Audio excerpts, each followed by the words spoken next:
श्वास लेना और छोड़ना जोर जोर से, जब तक शरीर में पसीना न आ जाए, अपनी अपनी क्षमता के अनुसार जोर जोर से श्वास लेना और छोड़ना है।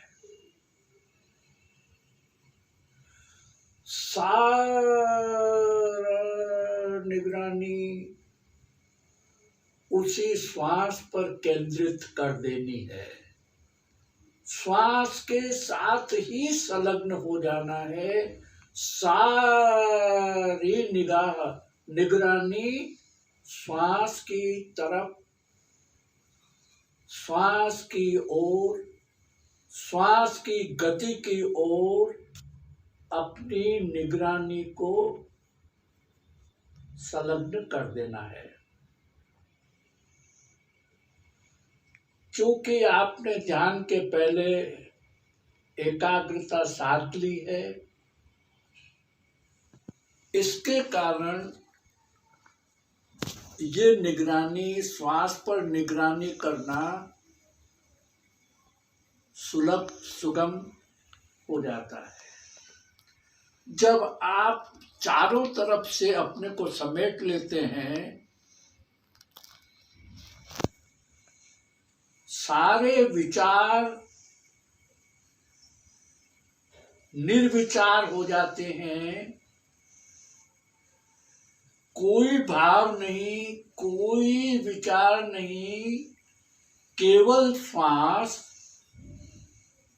और श्वास की धौंकनी। श्वास गहरा, अब मन का कोई काम नहीं है। ये जो अश्व है ना, जिसे मन कहते हैं, जिसकी चंचलता है, जो गति विच्छेद करता है, जो बाधा उत्पन्न करता है, जो अस्थिरता पैदा करता है, जो मलिन है, धीरे धीरे सुप्त हो जाता है,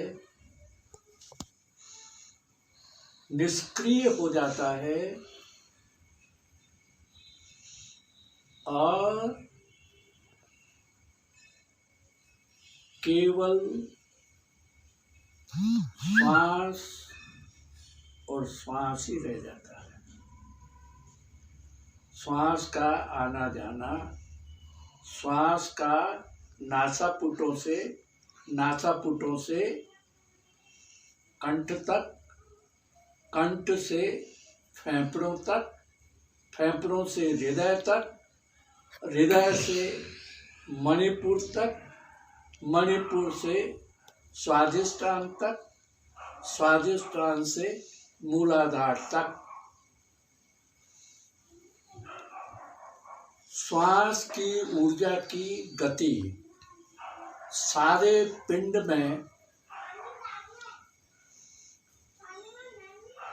सारे अवरोधों को, वो जो ज्योति है, वो जो आग है, वो जो उष्णता है, वो जो तपन है, वो सारी शरीर में, सारे पिंड में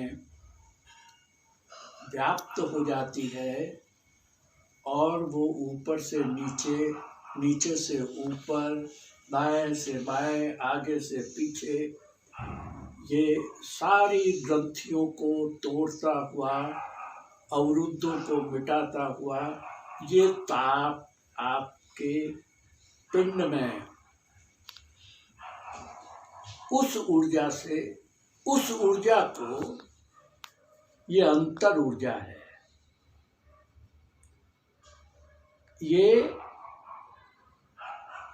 केंद्र से उठती है। ये केंद्र है आपकी नाभि। नाभि में योगियों ने बताया है कि 72,000 नाड़ियां इस नाभि से, नाभि में एक पुंज है, वहीं से ये एक्टिवेट होता है। ये लाइट हाउस है, ये ऊर्जा का केंद्र है। नाभि आपका जन्म केंद्र है।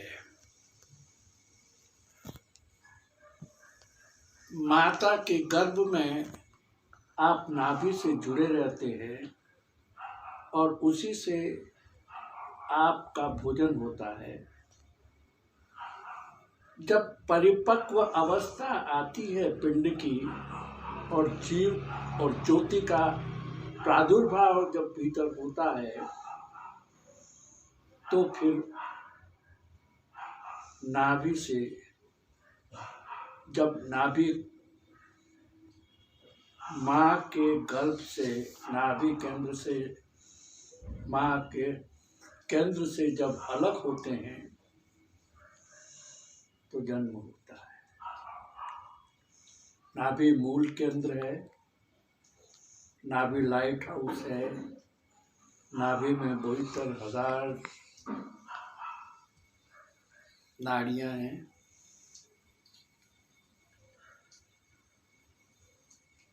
अब आपके अंदर एक रीढ़ की हड्डी है जिसे मेरुदंड भी कहते हैं। वो मूलाधार से सहस्रार तक जाता है। उसी से शक्ति ऊपर चढ़ती है। शक्ति का ऊपर जाना, ऊर्ध्वारोहण, उसी मेरुदंड से होता है। उसके दोनों तरफ इंगला पिंगला नाड़ियां होती हैं, जो आपके नासापुटों से पता लगता है।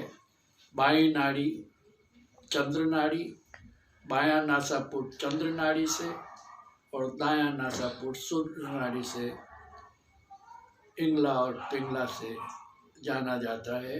योगियों ने ऐसा बताया है। जब भीतर तेजस्विता, ताप, ऊर्जा, शुद्धतम, निर्धूम, कंपायमान जब शरीर में व्याप्त होती है,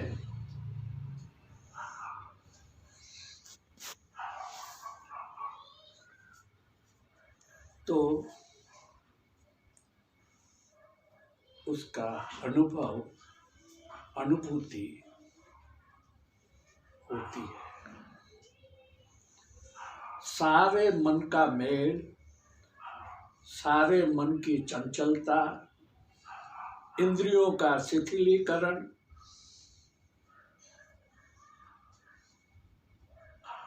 केवल निर्धूम,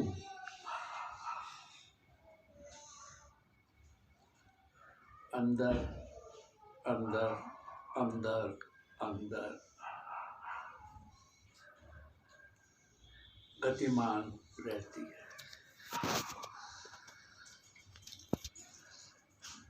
फिर तो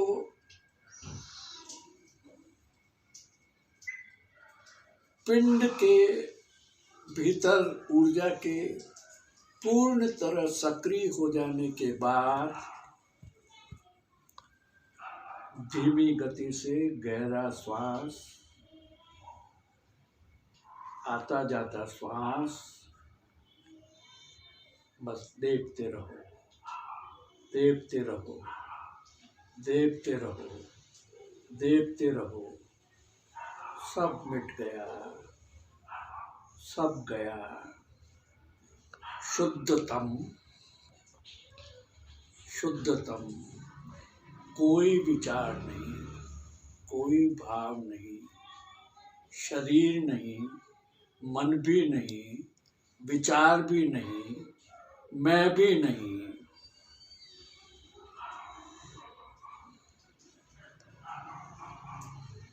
मन कहाँ है? ढूंढने से नहीं मिलेगा।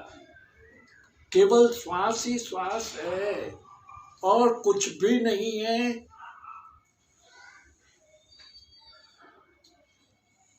श्वास ही श्वास है। अब तो श्वास लेने वाला भी नहीं है, श्वास छोड़ने वाला भी नहीं है। पोंगे बांस की बांसुरी हो गई। श्वास आ रहा है, श्वास जा रहा है, श्वास आ रहा है, श्वास जा रहा है।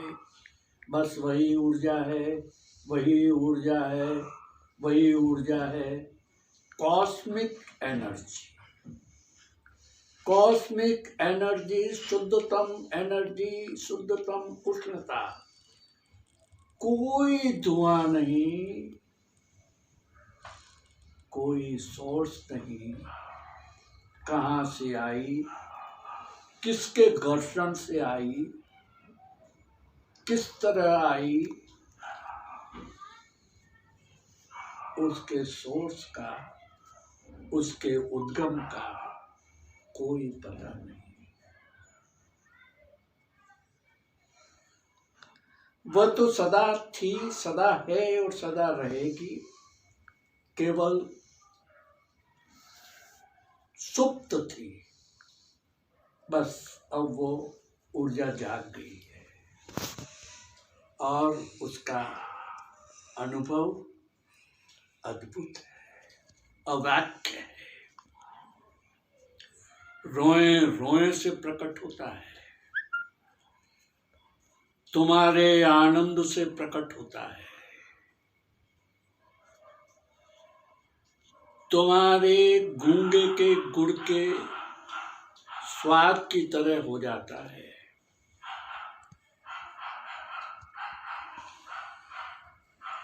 आनंद की स्थिति है। उस अंतर ऊर्जा को आत्मा का नाम दो, कुछ भी कहो, है है, बस इसी पर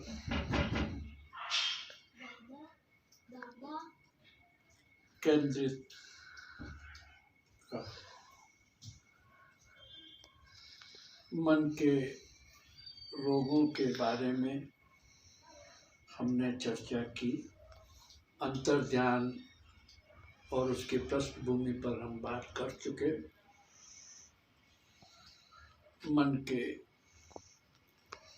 अब